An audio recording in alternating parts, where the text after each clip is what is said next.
अस्सलाम वालेकुम। आज की इस वीडियो में हम बात करेंगे कि दीमक को कंट्रोल करने के लिए हम अपनी पाइपलाइन को किस तरह से इंस्टॉल कर सकते हैं घर में बआसानी। तो क्या ये पाइपलाइन बेहतर है बनिस्बत ड्रिलिंग के ज़रिए से जब हम दीमक की स्प्रे करवाते हैं? क्योंकि जब दीमक की स्प्रे करवाने के लिए हम ड्रिल करवाते हैं तो वो जो कारीगर हज़रात आते हैं उनको ये पता नहीं होता कि हमारे इस पॉइंट के नीचे क्या कौन-सी पाइपलाइन गुज़र रही है। हो सकता है वो पानी की हो सकता है वो सीवरेज की हो सकता है वो गैस की हो सकता है वो बिजली की हो। उन्होंने अपना 1 से 1.5 फुट के दरमियान अपना सुराख करना होता है, तो अपना काम जो होता है वो स्प्रे प्रेशर के ज़रिए से डाल देते हैं। उससे नुकसान होता है, कोई न हमारी लैंड जो होती है वो नीचे जा रही होती है, वो डैमेज भी हो सकती है और बच भी जाती हैं। लेकिन वो अंदाज़ा नहीं होता कि हमारी कौन-सी लाइन किस वक़्त कहाँ से गुज़र रही है। तो जो ये पाइपिंग सिस्टम है दीमक को कंट्रोल करने के लिए, ये बेहतरीन है। इसके ज़रिए से हम सिर्फ़ एक अपना जो होता है बंद प्लग उसको खोलेंगे और अपनी जो स्प्रे वगैरह है उसको प्रेशर के ज़रिए से डाल देंगे। इस पाइपलाइन को इंस्टॉल करने के लिए हमें क्या-क्या सामान की ज़रूरत होती है, वो आपको दिखाते हैं। तो सबसे पहले ये जो आप देख रहे हैं फ़िल्टर वगैरह, इनके अंदर 2 तरह के फ़िल्टर होते हैं। ये आप सामने आपको जो नज़र आ रहे हैं ये ब्लैक कलर के ये भी फ़िल्टर हैं, लेकिन ये थोड़े से हल्के क्वालिटी के हैं। ये पाइपलाइन के ऊपर ग्रिप कर जाते हैं, ठीक है। तो ये ग्रीन कलर का जो है आपको कैप नज़र आ रहा है, ये उस जगह पर लगता है जहाँ पर हमारा फ़िल्टर लगता है। तो जो पाइप वगैरह इस्तेमाल होते हैं इसको लाइन को बिछाने के लिए वो कुछ इस तरह से हैं कि ये ना तो बहुत ज़्यादा हल्के हैं ना बहुत ज़्यादा भारी हैं, लेकिन अच्छी किस्म के हैं, मज़बूत होते हैं और जिसको आप दबाएँगे हाथ से तो ज़ोर लगा के, लेकिन डैमेज नहीं होंगे। अगर किसी कोई और चीज़ ऊपर ईंट वगैरह भी गिर जाए तो वो चांसेस होते हैं डैमेज वगैरह होने के, लेकिन इन्होंने जो कवर करना होता है वो मिट्टी के अंदर ही आ जाना होता है। जब आपने रोड़ी डालनी है उससे पहले आपने ये अपनी जो पाइपलाइन है वो इंस्टॉल करवानी है। सबसे पहले तो आपने अपने वो कमरे के अंदर हो चाहे हॉल के अंदर हो, जिस जगह पर आपने अपना ये पाइपलाइन इंस्टॉल करनी है उस हिसाब से आपने अपने पाइप और एल्बो वगैरह या सॉकेट वगैरह इंतज़ाम कर लेनी है।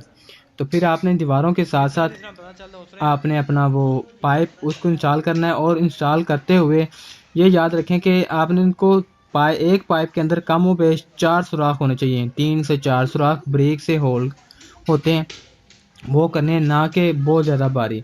और उसके बाद आपने फ़िल्टर का साइज़ देख लेना है, 4 से 5 इंच का फ़िल्टर होता है।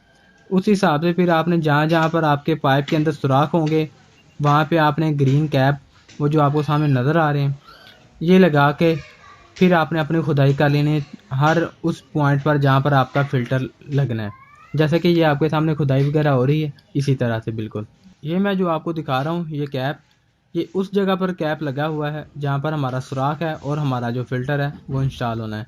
तो अभी मैं आपको वो सुराख दिखाता हूँ कि कितना छोटा सुराख है, ना कि बहुत ज़्यादा बड़ा है और ना ही बहुत ज़्यादा छोटा। ये आप देख सकते हैं कि बिल्कुल छोटा-सा एक सुराख है।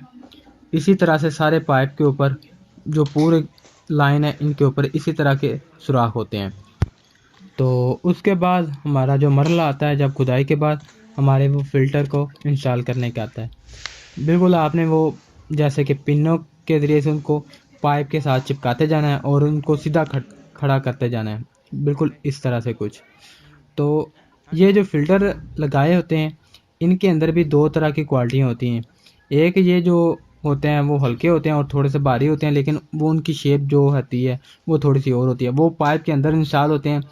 उनको जब इंस्टॉल करते हैं तो ये जो ग्रीन कैप है ये इस्तेमाल नहीं होते फिर, क्योंकि वो फ़िल्टर के ऊपर ही कैप होता है तो वो पूरा पाइप के अंदर ही एडजस्ट हो जाता है, बिल्कुल। तो उसके बाद वो आपने अपने जो पाइपलाइन है उसको अच्छी तरह से मिट्टी के साथ कवर कर लें या कसूर वगैरह डालना है तो वो डाल के आपने कवर कर देने, ताकि जो पाइपलाइन है वो बच जाए, किसी तरह के रोड़ी ऊपर ना लगे इसके ऊपर, क्योंकि बाद में रोड़ी आनी होती है तो इसी वजह से। ये वो फ़िल्टर हैं, इनके नीचे जो होती हैं वो जाली नहीं लगी होती। जाली लगाने का मकसद ये होता है कि जो कचरा वगैरह होता है, जो मिट्टी वगैरह होती है, जब ऊपर से थोड़ा सा दबाते हैं इस फ़िल्टर को तो ये मिट्टी के साथ बैठ जाता है, तो जो मिट्टी होती है वो इसके अंदर ना जाए। तो अभी मैं आपको दिखाता हूँ इनकी जालियाँ। ये आप देख सकते हैं, ये सुर्ख तरह की कुछ इस तरह की जाली होती है। तो ये फ़िल्टर की दो किस्में हैं, एक इस तरह की होती है और एक वो आपके सामने ये पड़ा हुआ है जो पिनों वाला। ये दो तरह की क्वालिटी होती है, लेकिन मजबूती के लिहाज से अगर आप देखें तो वो दूसरे वाला फ़िल्टर जो है वो मजबूत है बनिस्बत इस फ़िल्टर के। जिसके अंदर लाल रंग की जाली इस्तेमाल हुई है वो मजबूत है बनिस्बत दूसरे फ़िल्टर के। यहाँ पर जो फ़िल्टर इस्तेमाल हुए थे वो ये पिन वाले थे, क्योंकि वो मार्केट से मिले नहीं थे, इसी वजह से फिर हमें मजबूरन ये इस्तेमाल करने पड़े, वरना वो दूसरे फ़िल्टर ही इस्तेमाल करने थे।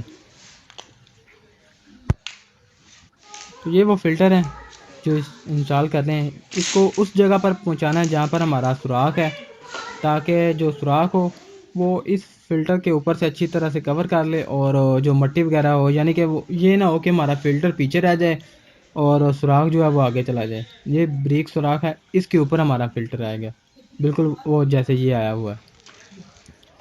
ये हमारा सारा काम मुकम्मल हो गया है। दीवार के अंदर खुड्डा मार के इसके 2 पॉइंट निकाल दिए बाहर और आगे बंद प्लग लगा दिए।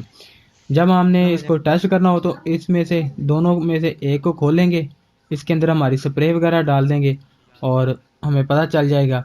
तो अभी इसके अंदर पानी वगैरह डाल के आपको टेस्ट करवाते हैं कि कैसे काम करता है।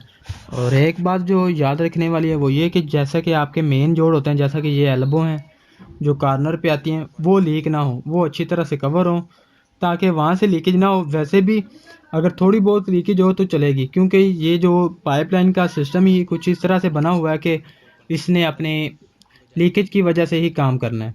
तो अभी हम आपको दिखाते हैं पानी वगैरह डाल के कि कैसे ये काम करता है। तो ये हमने मोटर के ज़रिए से पानी वगैरह डाला था, क्योंकि हमें प्रेशर चाहिए इस पाइपलाइन को फिल करने के लिए, तो इसी वजह से। तो अभी ये पानी वगैरह आ चुका है पाइप के अंदर। तो अब मैं चलता हूँ अंदर की तरफ, तो आपको दिखाता हूँ कि किस तरह से ये पानी यानी कि पाइपलाइन वर्क करती है। अभी ये देख सकते हैं आपको, जहाँ जहाँ से हमारे फ़िल्टर लगे हुए हैं, जहाँ पर सुराख है वहाँ पर पानी आ चुका है और वहाँ से मिट्टी जो है वो गीली हो चुकी है। तो बेसिकली बिल्कुल इसी तरह से जब हमारी दीमक वगैरह का इशू बनेगा तो ये ऐसे ही प्रेशर के ज़रिए से हमें जो होगी वो स्प्रे डालनी पड़ेगी और हमारा जो दीमक वगैरह होगी वो नीचे से ख़त्म हो जाएगी और इस हमारा जो फ़र्श है वो महफूज रहेगा बनिस्बत के हमें जब बाद में ड्रिलिंग वगैरह करनी पड़े या कुछ और तरीक़ाकार इस्तेमाल करना पड़े। तो ये तो थी आज की वीडियो। उम्मीद करते हैं ये आपकी वीडियो पसंद आई होगी। Thanks for watching this video and Allah हाफिज़।